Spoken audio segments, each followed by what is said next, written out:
Hey, everybody, welcome to the Story Studio podcast. Dave, what's something cool this week? Punisher Season 2 is back. Oh, man, he had one ready. I actually don't have anything, so it could be just about anything right now. Didn't they cancel that? Yeah, they canceled it before the second season premiered. They're basically, I think Netflix is, because Marvel's coming out with a competing, or Disney is coming out with a competing service. Netflix is like, all right, well, we're going to cancel everything. I heard my mom is coming out with a competing service next year. I would watch the shit out of that. I actually would too. It'll just be like piles of trash. Borders. Like going through like mountains of refuse. It'll be amazing. I bet she has every item you ever had as a child. No, do you know? I don't know if you know this story, but it's worth taking a couple of minutes. So welcome to the Story Studio podcast. I don't have any artifacts from my childhood. Very, very few. Nor photos of the day you were born. Or photos of the day I was born. True story. So you were too ugly and too hoardy. Yes, you came out nose first and you wrecked your mother's tunnel. Wow.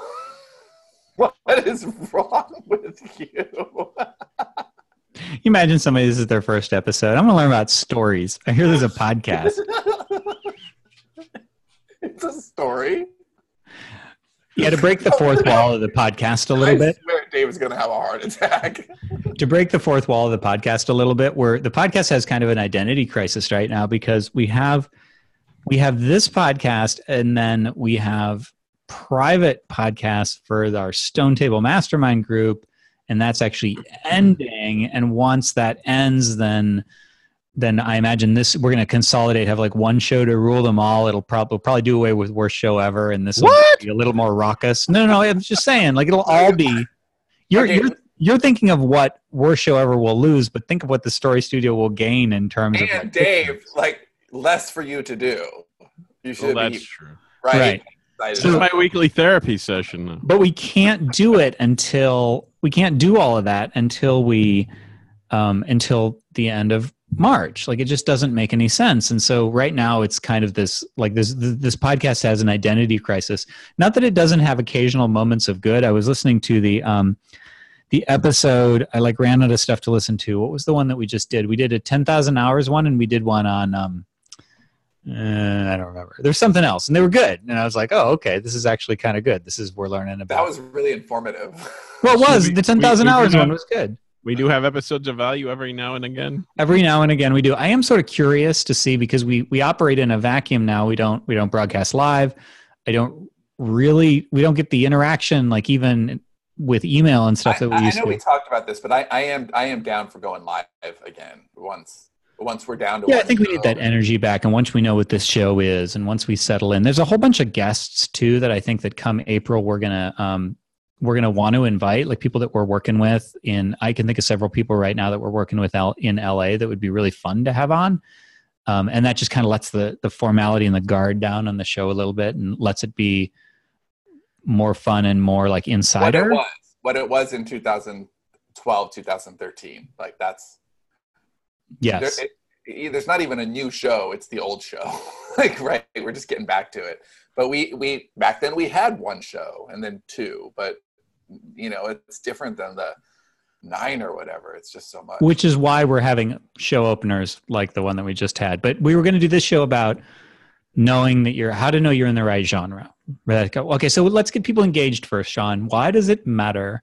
Of course I know I'm in the right genre. I have chosen paranormal whatever, and that's how I know I'm in the right genre. Were-penguin. Yeah. Were-penguin porn, erotica. Yeah, so there's actually I wrote something, and I don't even know when it'll be published, but because we have wait, you wrote something? I did write something. It's going to be published? And it's going to be published.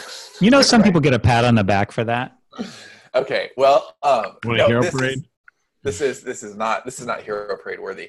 This is actually nonfiction. So in addition to the fiction I'm writing this year, I'm writing a lot of nonfiction to help promote Story Shop. That's kind of like our job, is to help market the software. And actually, just an hour ago, I was on with our very final pre-marketing call because the software is going to go live in a few days. I don't think you should talk much about that because I'm thinking Story Shop Update might be kind of interesting to do an episode on. Oh, okay. Well, regardless, I'm doing some articles about that and just trying to think of interesting things that, because there's a lot of content out there on Medium and just in the creative writing space. And what I see is a lot of people saying the same things over and over. It makes sense. Craft has been around forever. There's not that many new innovations in story, but kind of there are when you're writing fast and you're iterating fast. We do stumble upon some really cool things, and genre therapy was a really big thing last year. And so I had a couple of posts that I wrote about that. And one of them was the... And genre therapy is? Have we done a show on genre therapy? I see. That's exactly the problem. We don't know what we've talked about where. We have too many outlets. So I don't know. Why don't you give a very brief overview of what that is? Yeah, okay. I do think that we have, but it's probably also, regardless, it's worth going over again. So I think it's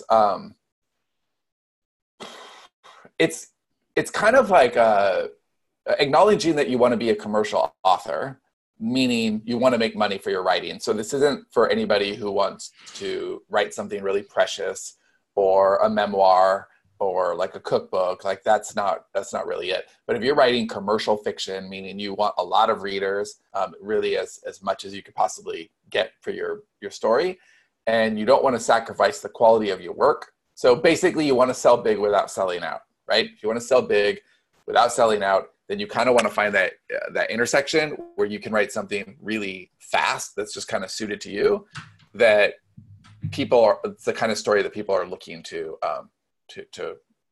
tell. And once you kind of nail that, everything gets much, much easier.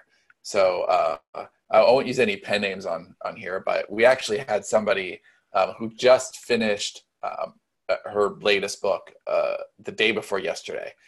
And she was telling us about this during our writers' room meeting yesterday.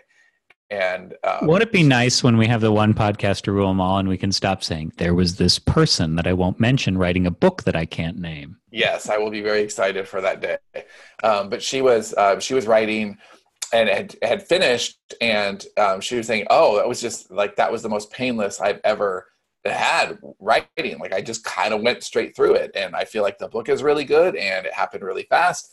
And I said, wait, that's the most since coming to Sterling and Stone or ever? And she's like, oh, ever. Like it was great. And she was, I think, the second person that we ever did genre therapy for. So, she's really like in her space right now. And so I do have these 17 questions if we kind of want to just go through them, and I'll name them one at a time, and then we'll all see what we have to say about them. But the first one is, what are my strengths and weaknesses as a writer? So I think that, we all have things that we're really good at and things that we're not so good at. And you can get really good at something, but I don't think that that's necessarily where your focus should be. So for example, Dave infamously made fun of me a lot several years ago with action scenes. He's like, dude, you can't write action worth shit. Like, stop trying. And, I've written millions of words since then, and I think I'm pretty decent at action scenes now. And Dave really seemed to enjoy the last action scenes that I passed him. Having said that, I would never pick a genre. I wouldn't write military sci-fi because it's not my sweet spot. If I can write action, it's not what I'm best at. So I think knowing your strengths and weaknesses as a writer will kind of help you navigate. You can write the fuck out of a picnic scene. I can write a really good picnic scene. I can write a really good domestic argument. I can write dialogue between parents and their kids, I think, really well. With more depth than I think most people do. But there are things that I'm just not that good at, and I can do it. I spent time as a ghostwriter. I can kind of mimic anything at this point. But there are things that come native to me and that are easier to me, and there are things that just they're harder. Johnny, what are things that you're good at, and things like, oh, I don't want to write that. I don't want to. I think I'm good at dialogue. I think I'm good at arguments and fights. I think I'm good at action and pacing scenes like that. I think what I'm not You're good also at, really good at taking like a really complicated idea and distilling it down to something that's explainable in a paragraph. yeah, what I'm not good at, or what I don't do, probably because I don't want to do it, because I'm not good at it, like emotionally, is the stuff that Dave writes, basically. That really, like, I don't want to write. Yeah, I don't want to write dead kids and dead animals and stuff that's like really wrenching in that particular way. I just don't like to go to those places. That's Dave's breakfast and dessert. It really is. That's why we make a good team. It's why I wake up in the morning. Dave, what do you think you're best at, and what do you think you're worst at? Dave's best at what I'm worst at.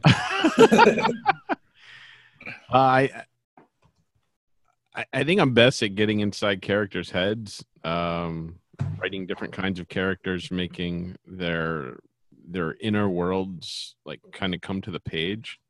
I think I'm worst at writing descriptive scene. Like, I would like to write a fantasy novel, but I kind of suck, I feel like, at writing descriptive scenes of buildings and, locations. Yeah, that's actually an area where, I like talking about this. So Johnny, Johnny's really good at. Okay, I don't want to talk about this. You talk about this. You fill in the blanks. The very first time we did this, and this title is old enough that our also bots are well since ruined. I think we could talk about the Beam, but in the Beam, the very first season that Johnny and I wrote, there's a scene where I think it's reflective of, we both realized, oh, this is a really good writing partnership. Like, we complement each other really well. Do you know what scene I'm going to talk about, Johnny? The dinner scene. Yeah, the dinner scene. The wedding scene. There's this big sprawling dinner scene where there's just like a bunch of rich assholes eating food, and then one guy who's kind of on the outside looking in, like he's part of their group, but not really at the time. And Johnny wrote a lot of stuff there, but like basically left me a lot of notes. Fill this in. And I noticed, Dave, that the last draft that you handed me had more of that than I've ever seen from you before. And I really liked that. You left me a note like, hey, describe the house. Where Dave's normal, actually, this is worth exploring. So Dave knows this is a limitation of his. But how he's handled it before, this is almost a trope. I swear this is in the rough draft of maybe 10 different books that we have. Somebody walks into a really... Interrogation. Somebody waking up confused. Somebody getting knocked out to end out a chapter. Bullying. No, somebody going and using the bathroom. Best fries I've ever had. A dog. I don't have that many dogs in my book. No, I'm just thinking of the one you decided to rewrite because it needed to have it. Oh, yeah. Oh my God. Shit, I lost my train of thought. Oh wait, so no. there would always be a character. Wine coolers. There would always be a character who would walk into a situation or like a beautiful home, and he would say, "The house was beautiful." Just like the interior of Architectural Digest. Yeah. Yeah. So I'm not even sure if Dave's actually ever seen an Architectural Digest, or if he just has an idea about like what those are supposed to be. But all nice homes are like the centerfold of an Architectural Digest. That's how Dave describes a nice interior. Well, I've been in very few nice homes. So like, but that's a great place where if you're not sure, just leave a note for your collaborator. And if you're not, if you're writing solo, leave a note for yourself. Don't let something like that bog you down in the story. But to the point of this conversation, just know that that's a limiter for you. And if you're in we always talk about you control the camera, you can control the camera. So just decide, okay, if you're not really good at describing lush places, just, you don't need to go there. Or, he could come in, look around and leave. The narrator of that story does not have to describe the place if that's a weakness. And you shouldn't put yourself in genres where, like Dave just said, I really want to write fantasy, but I'm afraid that I don't have the voice to write fantasy because I'm not a descriptive writer. He's absolutely right. I mean, I'm still going to do it. Yeah, we could do it together, but Dave would struggle with that for sure. And that's part of figuring out your genre, is so that you're not struggling, because like struggling on your genre just kind of sucks. I feel like this episode should be about strengths and weaknesses, because you're 1/17 through the genre list. So we can just keep talking about this. Well, I was actually going to say, maybe like this is a long list and there are a lot of discussion points. Maybe we should just make it a two-parter. Two-parter! There you go. All right, so the next ones, I think, are talking about your favorite books, TV shows, and movies. I think knowing what you like to consume, it should not define what you create, actually. I think that could be the wrong thing to do. But knowing what you like, I think it really, really helped. If we Two girls, one cup fan fiction thing we're going to do? There's that element of worst show ever sneaking into the story studio. I do want more of this? Stay tuned in April. There it is. I like that Dave has no shame of the fact that he likes Two Girls, One Cup. Oh, really? Jesus. He knows about it. I know about it. I might have seen it like 9-10 times. If you're offended, then you're culpable because you know about it too. Well, I only know about it because Dave sent me a link, and we had been friends for like a month, and I'm not even kidding. Like, it was one of the first links. You know how you say trim your tribe? That was my method of trimming the tribe. That's it. That's Dave's first episode of Black Mirror. Either you're with us or you're against us. Yeah, I'm like, I know this. I thought I knew this guy, but I remember the exact moment too. Cindy was in the other room, and I was like, "Please don't walk in right now and ask me." She's not going to let me be friends with this guy. She'd be like one of those scenes in a cartoon where somebody walks in and then just backward walks out. Homer Simpson fading into the bushes. Right. So I think our very first project, Yesterday's Gone, was very much influenced by the things that not only I liked individually and Dave liked individually, but that we had talked about. Lost was a bonding agent in our friendship early on. We talked about how great that show was and how much we liked the kind of the narrative and J.J. Abrams' vibe. We talked a lot about Stephen King. And so when we kind of built that out, it was very much leaning into what our favorite things are. And if you look at, my favorite films are things like Memento, Magnolia, The Matrix, Fight Club, Eternal Sunshine, anything from Pixar, Paul Thomas Anderson. I like complicated narratives. I like twists. I like really individual narratives, strong voices. So that's all very much influenced, especially the stuff that I write with Johnny, which tends to be higher concept, no matter how we execute it. Like anything from, a unicorn Western to, robot versus man. Like we get big ideas and then kind of break them down into Decoy Wallet. Decoy Wallet is awesome. So I the other day, yesterday, I played the Decoy Wallet episode of Worst Show Ever for Austin.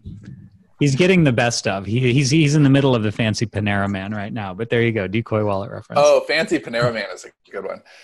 So that's what made me text you guys hi, is because that is I think that you don't want to go out and try to copy your favorite styles, but you should know what you like and why you like it, because it will influence. I would actually argue that you should, in a limited way, try to copy your favorite styles if you're learning, if you're still developing your own voice. Well, if you're trying to discover, if you're trying to figure out who you are, which is the point of all of this. The point isn't that if you get the right genre, you're going to make the most money. The point is that if you find the genre that resonates with you the most, then you're going to tell the best stories with the most fluidity. And therefore, as a result, it should be a more straightforward proposition for you to make more money as an author. Maybe it's worth pointing out something that we probably should have made more clear at the beginning, but no time like the present.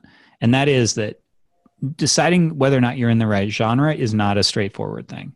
So I think that a lot of people maybe think, yeah, maybe thinking like, oh, okay, well, this is interesting if I'm brand new and I want to figure out what genre I should do because I have many options and I don't know which one to do.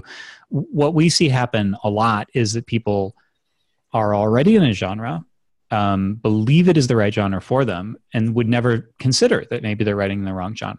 But after going through some of this, it's like, oh, I was getting something I was going to this genre for something that is, it's not like it doesn't require that genre. It's like something that the genre delivers.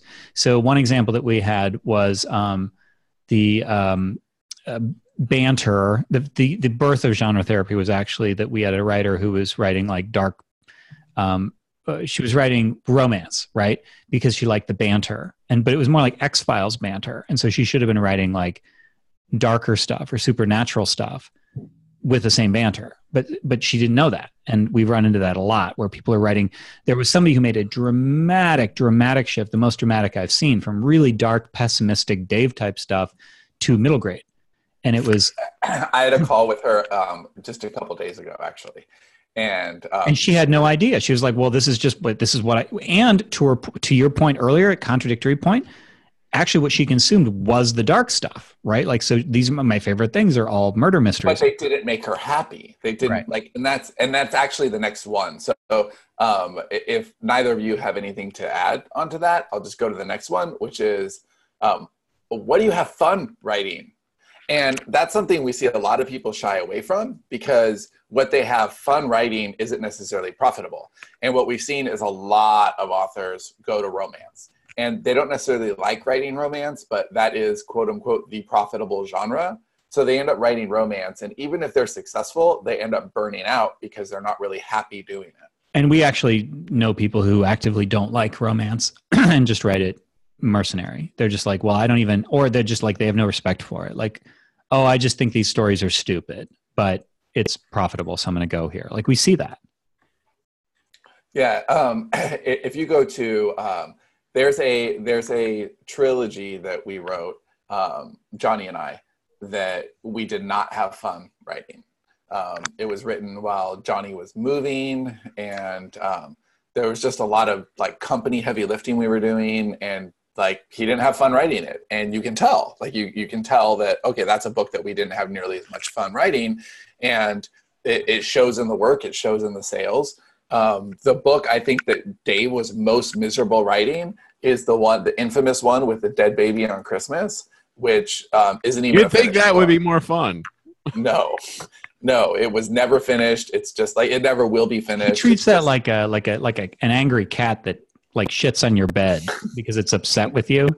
Dave's like, watch what I do this story, motherfucker. He really did. It was the most petulant thing he's ever written. You can make me write a story, but you can't make me write what you want.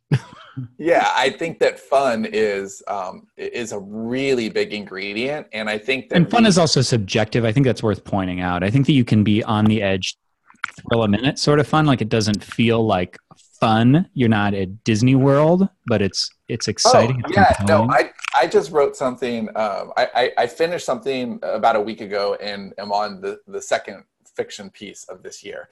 And I was talking to Bonnie yesterday about an outline that we're working on.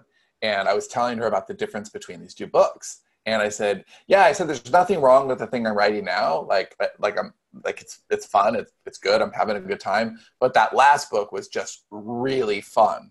And she's like, well, what was it that was so much fun? Because she wants to be able to put that in the outline. She wants me to have fun writing because she knows that that's an accelerant. And the thing that made the last book I wrote so much fun was because it really tied into my skill set. So it has, it was about somebody who has like product placement put into their memories.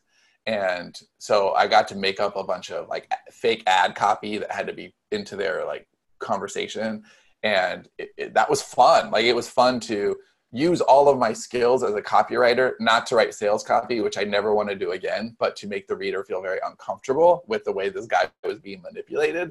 And that was fun. Now it's not jokes fun, but it was fun. Like I laughed a lot while I was writing it to myself in a very giddy Dave Evil kind of way. Well, I've also written stuff that's very emotional and heavy, but it's fun in a craft way, if that makes any sense. Yeah, you're doing your job as a writer. Dave, what's the most fun?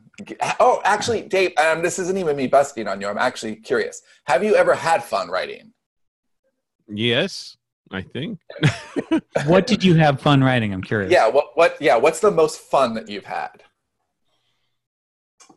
Let's think here.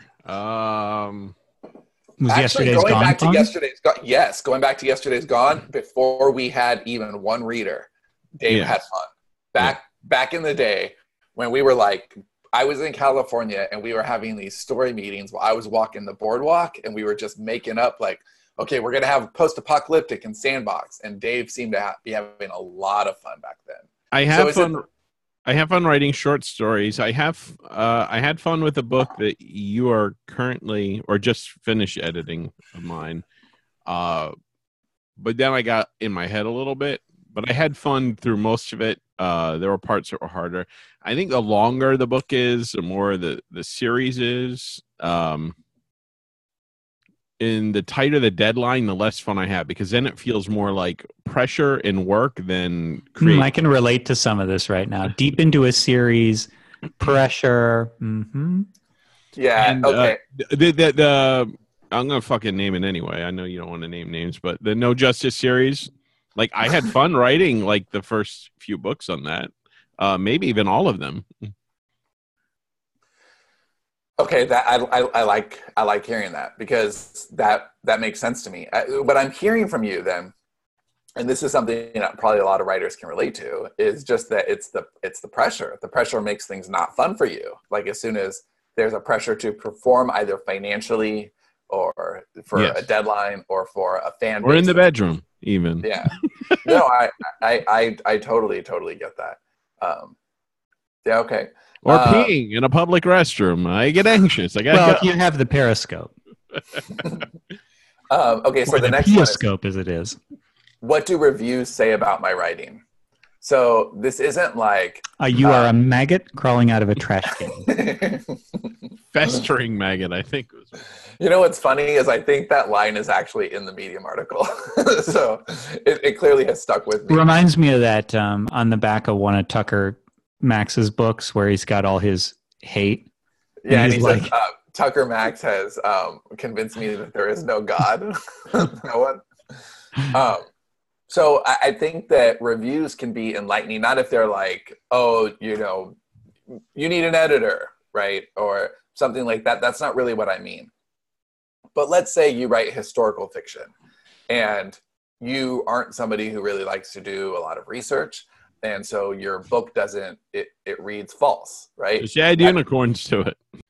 Well, that is what I would suggest is if you like going to a historical era without being historically accurate, make it up. But don't write historical fiction. Clearly you're in the wrong genre. And if you look at your reviews and your reviews are saying stuff like, this doesn't feel accurate, I don't believe it, or I don't remember unicorns during the Great Potato Famine. Or like, what about, if you're reading sci-fi and they're, over-explaining things or fantasy, right? Okay, so to your point earlier, Dave, when you're saying, I'm not really good at description, but I really want to write fantasy. What if you went ahead and wrote that fantasy, and a lot of the reviewers who are used to reading fantasy are calling you out on stuff, right? Probably the best example of this right now is lit RPG. Right? If like that is a genre where if you understand the way gaming works and you're a legit gamer writing a subpar book is probably going to outperform a great writer with no knowledge of how lit RPG works. And so you could write a great book, but if all the reviewers are saying you suck, with an X, then you're in the wrong genre, and you should probably go back and not write lit RPG and do something that's more in your skill set. All right, so the next one is harder to define, but it's what is my voice? And I think voice is something to kind of figure out what you're best at, because different genres have different voices. And if you want to write like Stephen King, you probably shouldn't be writing romances, for example, which is, where our first, our very first genre therapy person, that's where they came from. They were writing more like Stephen King, but yeah, and for a few reasons. I mean, because we're talking about Stephen King's voice, not his. I mean, I'm assuming I'm taking a leap on this. Yeah, I do. We're not talking about his. Yeah, we're not talking about his subject matter. But if you're a King fan, there's something to his voice that just isn't amenable for romance. It's just not the same thing.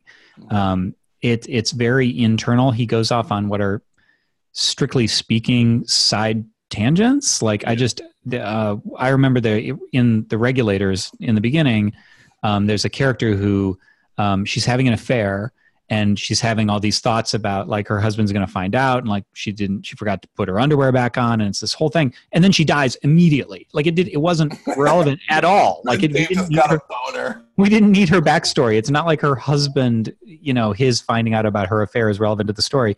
So that sort of writing and that sort of meter, the way that he chooses to parcel out sentences and all that stuff is the thing that isn't really compatible. It would work.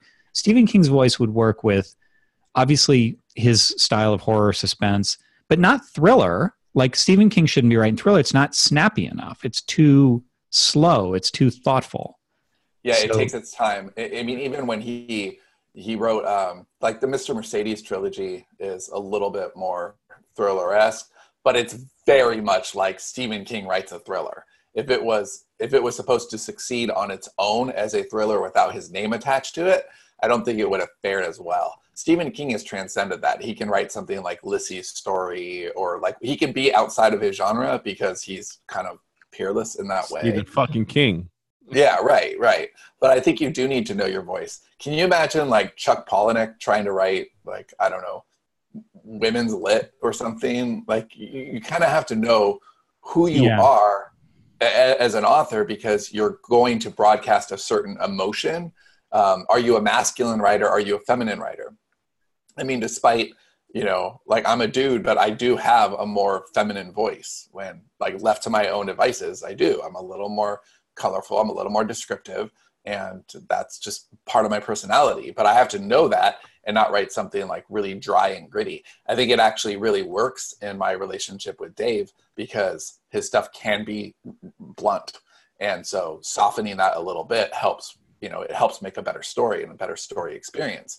But Dave, left to his own devices, might want to actually choose some darker genres than he's going into now, which sounds funny because like he does. But actually, let me clarify that because he's tired of writing the sunshine and rainbows at Seattle. Dave doesn't write with our genre. Like it can be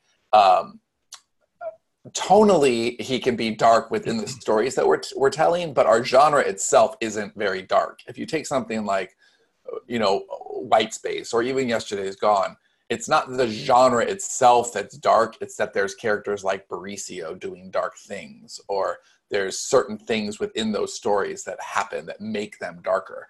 And if Dave was not writing collaboratively, he might be better served writing straight horror than writing like more thrillery sci-fi that needs kind of a softness to the edge a little bit. So knowing your voice. I'd be writing greeting cards for Hallmark. Blunt like a hammer. Give us a sample. Can you give us a sample of your Happy Valentine's Day. Love is futile. We're all going to die. I hope to rot with you forever. No, I like how you made it romantic at the end. Yeah, well, it's Valentine's. You gotta spend the extra bucks for the Valentine's Day, obviously. All right, so this next one I think is exactly tied into what we were just talking about, which is what is your preferred mood or atmosphere, right? So Rainy. And it's funny that you say that because that is the example I used in the Medium article. Was when we were writing White Space and we both watched a lot of The Killing because it had a lot of rain and it was kind of a similar setting, and we knew that mood and atmosphere was going to be a big part of the series. So how are we going to set that? But Johnny, do you have a preferred mood or atmosphere? No, I have many moods and atmospheres that I like. I also like the oscillation of moods. So 7. Is actually 7 is an escalating and then a decline. Like it does change throughout. So that's actually not that great of an example, but when there are stories that alternate between dark and light or something like that, I like that. I think that's kind of fun, especially for mind trippy sorts of things. So this isn't a perfect example, but like Mulholland Drive has a real falsely chipper first half, where it's like the mood is almost absurdly, naively sunny, and then it becomes dark and gritty later. Like, I really like those shifts. I picture Sean's preferred mood sort of place to be like the Teletubbies set, like just No, not at all. Sunshine, a baby sun in the sky. So here's the way I put it in the article. When writing with Dave, the mood is always dark. That's his vibe, and it's my job as his partner to adapt. And then I go on and on about that. And I talk a little bit about the killing. And then I go to Johnny and I say, Johnny's the opposite, much closer to my natural aesthetic. He prefers a brighter, more optimistic tone. Even our dystopias have moments of pure wonder. And I think that's true. Like the Beam is definitely a dystopia, but I like my natural aesthetic would interpret the Beam a lot closer to the way Johnny did than if you and I had written the Beam. I'd have been like, wow, Dave made this really dark and I'm having fun, but it's not really the way I would have interpreted it. I do like things that are more optimistic. And then I wouldn't have opened with a musical scene. If left entirely to my own devices, I want an optimistic mood with a bit of darkness, and that makes perfect sense since it's how I see the world. All right, so the next one is, what story types or tropes do I lean on the most? So Dave, you've got pissing in the bathroom for sure. Every character needs to make a pit stop at least once in the book. Interrogations for sure, right? But I know we're kidding with Dave, but like these are things that are really tropey in CI stories. The interrogation, someone gets hit on the back of the head and everything goes black. They live on a cul-de-sac. I like punchy cliffhangers, man. No, you absolutely do. But that's going to dictate the kind of stories you want to tell in the genre that you settle into, right? Because if every book is a struggle, then you're just never going to have the kind of success that you want. Well, I'm noticing a pause. Is this the point where we say, stay tuned next week for part 2? No, I think we need to get a few more in here so that part 2 isn't too long. But yeah. But what kind of tropes do you like, Johnny? What are the kinds of things that you want to revisit over and over?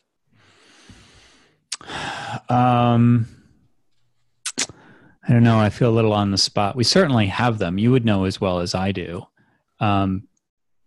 Yeah, I know. Nothing's coming to mind. But yeah, we have them. There you go. Well, we have them. Okay. We have a lot of them. I mean, I have no idea. Here's one that I think for us, Johnny, in our stories, we don't want our hero to just be chosen. Like, we think that that's stupid. So like there needs to be a reason, and it needs to be, our worlds need to be really believable. So we can't just have like, it's not enough to have the unlikely hero of. Which is why I don't like superhero stories, because it usually feels to me random. Like, I feel like I want something where it's not just he can fly. And I know that there is mythology behind those, but it's not enough for me. I want something a little more. Well, okay. I think that's our trope then, actually. I like that we hone in on this, because it's not enough. It's not enough for us to have like the, assassin in exile, or, the boy who pretends to love the girl but really doesn't, or what's the Ray Chase one? The military vet. Right? Grizzled military man, yeah. Right. Or, who's the grizzled military guy. Or we do, I think this is very true for all of us. Although CI gets a little more tropey than I think Realm and Sands does. Even there, like our tropes have meaning. So like the gruff older character whose life is changed by a precocious child, right? We've got that. That's the Mauricio-Luca relationship. But I think we do more with it than is typical, for sure. And I think that that's kind of foundational to the way that Johnny and I tell stories, is we want to make sure that even if we're leaning on a trope, it's not tired. There's something new that we're doing with it, something unexpected, something that, okay, this may be a trope, but we're going to do something interesting with it. So like Unicorn Western, first thing we ever wrote together, is a really good example. Every single one of those was built on like very much tropey old Westerns. And we took them and we did something new with them. And, you ask yourself, like, how do I tell this story differently? How can I improve this story and make it different than it would have been otherwise? or, you know, what can I say that this other artist did not? So it's not that you avoid tropes because readers actually do like those. It's that if you're going to be tropey, you kind of need to do something. Well, I mean, we always, yeah. I mean, I don't try to run from tropes at all, actually. So one of my favorites is, I know we have this in some of our books, but I can't really put my finger on where. But I love it in TV and books. It's basically where the cavalry arrives out of nowhere scene. So this is a little like in what was the first? No, it was the first one, the Fellowship of the Ring, where maybe it isn't. It is in Return of the King, where the riders of Rohan come out of the pass, and it's like you forgot about them, kind of, and then they arrive. It's the scene in yeah, we just referenced that scene in something we were mapping out recently. Yeah, it's the scene in A Knight's Tale when he's in the stocks and King Edward comes over and you didn't know who he was. Well, no, you did, but you weren't expecting him to show up, and then he's like, I pardon you, and all this stuff. Like, I love those scenes of just kind of spontaneous redemption of somebody that we saw earlier and then kind of forgot about. Like, I love that trope. But I don't. Yeah, I need to substantiate most of my tropes. So if I'm going to have one of those, it can't be a Deus Ex Machina where like we need to have set it up, that sort of thing. But when we were writing romances, we did have, of course, the run for love, the declaration of love, like we had all of those. I think if you're writing, okay, that's good though, because I think when you're writing romance, you're not allowed to subvert the trope unless you're intentionally doing it, and that's your choice as an author and a style, and your reader knows to expect that. But if your reader is just expecting a traditional romance and you're kind of like subverting the tropes, I don't think that's what they're looking for at all. So let's do one more, and then we're halfway through the list, and it's the perfect time to break. And for that one, I would say, how do you feel when writing your story? Because this goes back to the fun a little bit. But Johnny and I went to go see Robert McKee speak a couple of years ago. And that dude said that, writing was harder than brain surgery. And he wasn't kidding. He wasn't being like ironic at all. He was dead serious that it's the hardest job. He went on for like 5 minutes. Yeah. And I do think that it can be frustrating. Was he speaking from a cross? Pretty much. Yeah. It's ridiculous. And I know we all have varying degrees of this. I've had a hard time before. Dave's default is a hard time. Johnny's having a hard time right now. So part of that is what you're writing, and part of it is the circumstances of your life or your career or whatever. But I think being able to build that into the beginning is really essential to having a good relationship with writing. So that would be the halfway point. That would be the point where we go. Yeah. Okay. So yeah, we'll continue this. I guess it's a bigger topic than I thought. And so in the next episode, we'll continue. But what do you know? Every once in a while, we luck into kind of an interesting topic. So there you go. Yay. All right. And our head of schedule. We weren't trying to be interesting till April. All right. So thanks for listening, and we'll talk to you next time. Adios.